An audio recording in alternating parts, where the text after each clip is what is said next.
অধিকারের উদ্যোগে আগামী নির্বাচনকে সামনে রেখে মত বিনিময় অনুষ্ঠানের আজকে সভাপতি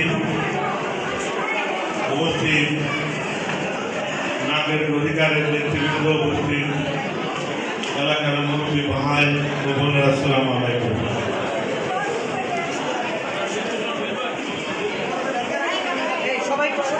আপনারা নিচে অবগত আছেন আগামী 12 তারিখে পার্লামেন্ট নির্বাচন অনুষ্ঠিত হতে যাচ্ছে।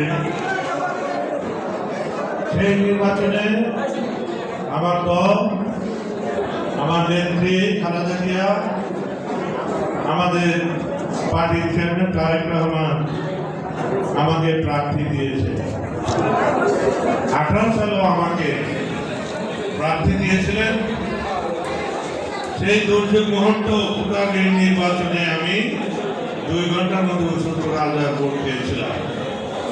11টার পর সব কেন্দ্র বন্ধ করে দেওয়া হয়েছিল। যা হোক, এতে আমরা বুঝি যে এলাকার মানুষ পরিবর্তন চায়।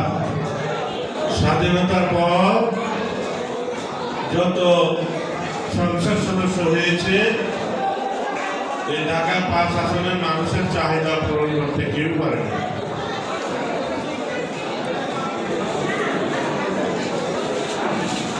আমার বারবার একই কথা বলতে হয় প্রত্যেক বক্তব্যের মধ্যে। স্বাধীনতার পর আমাদের ঢাকা 5 আসনে কোন একটা সরকারি হসপিটাল নেই, কোন একটা সরকারি মাঠ নেই, কোন সরকারি কবরস্থান নেই, কোন ইউনিভার্সিটি নেই,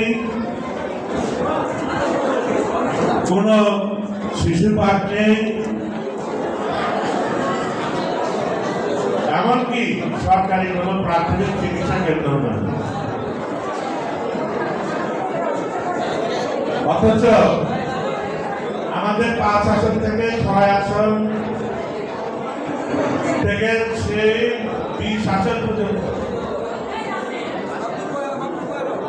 ঢাকা শহরের সব ওয়ার্ড ভিত্তিক কমিউনিটি সেন্টার, ইউনিভার্সিটি, খেলাধুলার মাঠ, শিশু পার্ক, প্রাথমিক স্বাস্থ্য কেন্দ্র, শিক্ষা কেন্দ্র সব কিছু আছে। আমাদের নাই কেন?